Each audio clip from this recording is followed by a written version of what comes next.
Now that we understand how our base colors are working together, let's expand the palette and give ourselves some options to work with later. Overall, I feel really good about how this looks. All the colors are working pretty well together. There's a nice balance of everything, and the things in red are the things we really kind of want to call out. So we got the shoes and this type and the hat and the jacket. It's good, but I do feel like it's missing one key ingredient, and that's light. Now you don't have to do this, but I like to add some shadow to my illustrations just to give it a little bit more depth and information. And I don't know, it just kind of makes things look a bit more interesting in my opinion. So let's take a look at how to approach creating shadows. And because I like you so much, I'm going to show you my favorite tip for how I develop shadow color. Before we go bananas and start making shadows all over the place on our illustration, I want to just walk you through my thinking for how to approach the color of shadows. All right, so we're going to use a very simple sphere here to kind of illustrate this point. So we have a sphere. It's on this kind of creamy background. Light source is coming from the top right up here. So we got a little shadow here and a little cast shadow on the ground. Now you might be thinking, cool, we just take this and then we dial down the transparency to like 50%. All right, yep, that looks like a shadow, we're done. Except, no, that really doesn't look good. Like this is, I don't know, this is all dull and gray and this is like, I don't know, not very saturated. You kind of lose some of the magic of the color that you really should get in a shadow.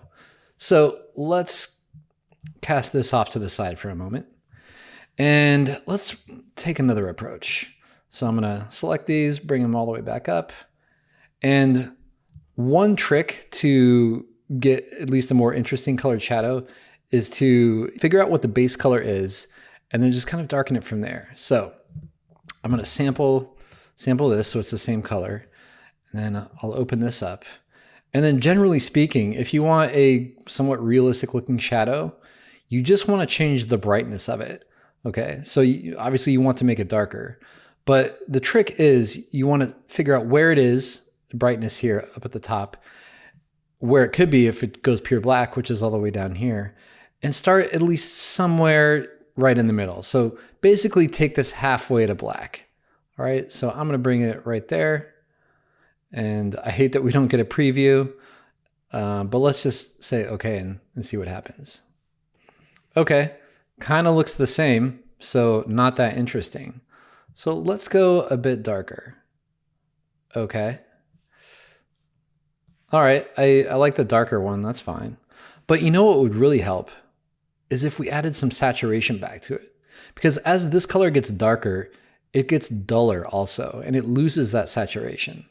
So I'm gonna resample it, and let's go all the way back, and we'll bring it to about halfway. And then let's move it to the right. Let's up the saturation a little bit. And I'm not gonna go crazy like over here. I just wanna move it a little bit. So let's try this and see what happens. Much better. Look at that. So you still get the awesome darkness, but how much more vivid is that color? It's just way more interesting. So let's do the same for the background and then we can compare. So here, I'm gonna sample that. And then generally for lighter colors, things up here, I tend to not go quite as far down for the shadow because you do that, it gets really, I don't know, it's not bad. Let's roll with it. But I tend to like to keep them a little brighter. Okay, so we have the value we want. Now let's scooch it over a little bit, bring some more saturation back. All right, that looks significantly better. This over here just looks so washed out and dull, drab. This, we at least, we get the darkness, but we keep some of that color, and I think it looks a lot better. Now, what if we want way more interesting shadow colors? So here, let's make another copy of this. And this is the trick that I like to use because I find it creates really, really vivid, interesting color. So I'm going to bring this back to black, bring this back to black, and start over. So we'll take this, we'll go through the same process. So we'll sample it and then we'll open this up and then we'll darken it. And another way to think about this down and to the right thing is like, you know, just make like a right angle, or you can kind of like go over first and then go down. Whatever you want to do. It could be an arc, it could be an angle, whatever works for you. Okay. So cool. Yeah, we got a good looking thing there. I'm going to brighten it up just a little bit. Actually, I feel like I went too far. Okay. Now to make this more interesting, we should change the hue of this a little bit.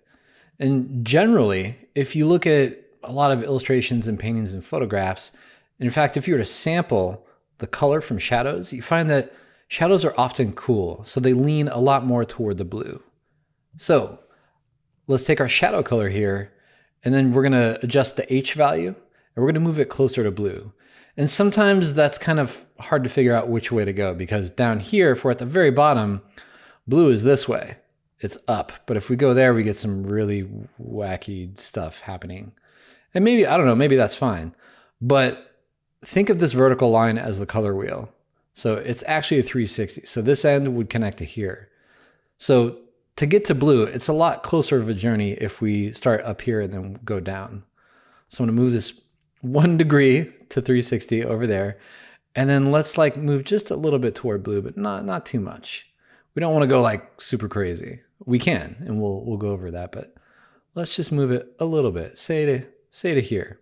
So we're just swinging the hue a little bit. Okay. So that's kind of interesting. Let's see what happens when we do that with the background. So we'll open this up, darken it, bring up the saturation a bit. And this one's weird, because I don't know if I go this way, I don't want it to go, that just doesn't seem, I don't know, that doesn't seem right. So I'm gonna go the other way, and I'm gonna make it a little warmer, because I don't see a way to get to blue that doesn't just make a weird color. So let's try this. Okay, so this shadow has a little more red in it. Maybe we can exaggerate that a little bit more. Okay, that's a lot more. I was thinking a little, but. All right, so let's compare what we've done just now. So over here on the far left, that's just like throwing black transparency over it. Just kind of, yeah, you get a shadow, but it's really dull. The colors aren't that interesting. They lose their vibrance. Now, if you darken it, but then you also bring some of the saturation up, okay, you get something more interesting, a little more realistic and dynamic, and you don't lose the saturation and the vibrance in the shadow. However, if you take the shadow color and you move the hue toward blue, or even warmer down here in this case, then you start to get some, I don't know, some really interesting color choices. So here, I'm going to trash these other two. I won't trash them. I'll just put them on another layer.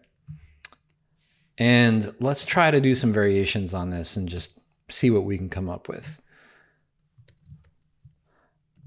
Okay, so if we start over here, we'll sample this, and I'll just remember that's there. Okay, so let's go in here, and we'll go down about halfway. We'll add some saturation, and then let's go to way more extreme. So before, I think we were like around here. Let's go even further down. Oh, we're in Purple Town. Okay, interesting. Let's go here. Oh yeah, that's already that, sorry. Okay, and then we'll darken this, add saturation, and then let's go even more extreme with this one too. You know what? Let's try going the other way. Why not? Let's see what happens. So we're going to cool this down as it gets more toward green.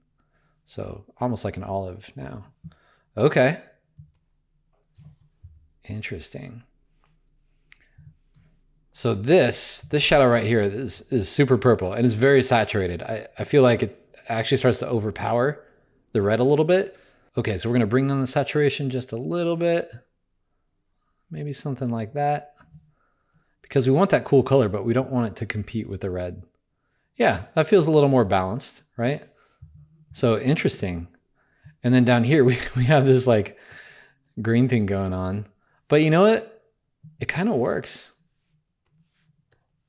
So you can use this trick of darkening colors, adding saturation, and then moving the hues more toward like a blue or warmer, however you want to do, to get much more interesting shadow colors. And this really comes into play when you want to communicate like, you know, what color is the light source? Is it, maybe it's like, yeah, it's like this crazy like purplish color, and the shadow it casts is really, really dark and cool. In that case, this might be a different color too. But I find doing this creates much more interesting shadow colors. The original just looks so boring by comparison. So let's push this to the extreme. We'll go all the way up here. See what happens. I feel like we need to take some saturation out too. Let's try that. I'm not saying this works at all, but I don't know. It at least makes for something interesting. And what's more important than like trying to figure out if it's the right color or not is consistency. So if you decide that all things this color will have this purple as their shadow color, and you do that for everything, and the ground, everything with this color has this kind of thing, I guarantee it'll work because you're consistent in your design. Now that we know how to do it, let's build a shadow color palette using our own colors. So we're going to swing over here. Okay, and we have our whole color palette up here. This there's a lot of colors, and we're going to have to make shadows for each one of them. But let's keep it really simple and just try to figure out some one or two maybe. Okay. So you know what? Our dog needs shadows down here for sure. So let's get in there, and I'm just going to make a new little swatch over here. But it'll be the same color as our dog. Cool. There we go. Get rid of that stroke. All right, so we're looking for the shadow color for this. Now, what I like to do is just make a copy of it, put it here, and then let's see. Well, we need to change the color, and then if we like it, then we'll save it over here as a swatch. So let's start by double clicking, and then we'll do the same thing. So we'll drag this down about halfway, and then we'll add a little bit of saturation. I don't want to get too far over to full-blown saturation. And then there, that's sort of like our base shadow one. Now, if we wanted to make something more interesting, we could take that, and then we could either make it warmer or cooler. So in this case, let's warm it up a little bit. So the hue's at 26, so it's pretty low down here. Let's try to lower it just a little bit more. Add a touch of red into it. Okay, so we get like 18, that's cool. All right, so these are our two kind of shadow options. I think all we really need to do is add them to maybe these legs here. So let's see what happens when we do that. Okay, we gotta dig a few groups down in here. So we're gonna pick this guy, give him that color. You know what, let's start with the safe, so to speak, shadow color. Whoop. Okay, we're gonna grab that leg there and make it the same one. Oh, sorry, I meant this one. There we go. Okay, so it's pretty dark. I'm not sure how I feel about it being that dark. It's kind of extreme. So what I might do is, let's just take this one and lighten it up a touch. So we'll just do this, and then we'll bring it up just a little bit. For this particular spot, I don't think we need like that big a difference. So let's try this out instead. Dig all the way in here. Get that. Okay. Yeah. That feels a lot better. It's not as high contrast. Okay. But I really want to try this and see if one of these will work. Now, I know this is going to be too dark because it's the same value as this. So let's make a different version of this where it's just a little brighter. So we'll bring it up here just a touch. Okay, I think that's reasonable. How does that look?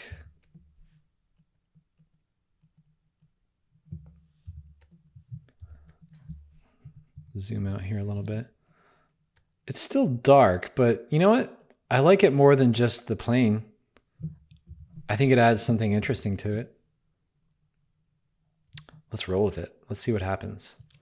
Okay, so that's what we're going to do for all of these colors up here, except for you. We don't like you. And yeah, so what I'm going to do is go in and draw on some shadows, and we'll use the same process to kind of test out and figure out shadows for every color in here and see what that'll do to the illustration. So let me go do that, and I will be right back. And there we have it, shadows and all. I love this part, and I feel like this stuff just adds so much richness and depth to the image. It looks really good. Good job, me. As for you, here's your homework. Your homework is to build your own shadow palette and add it to your artwork.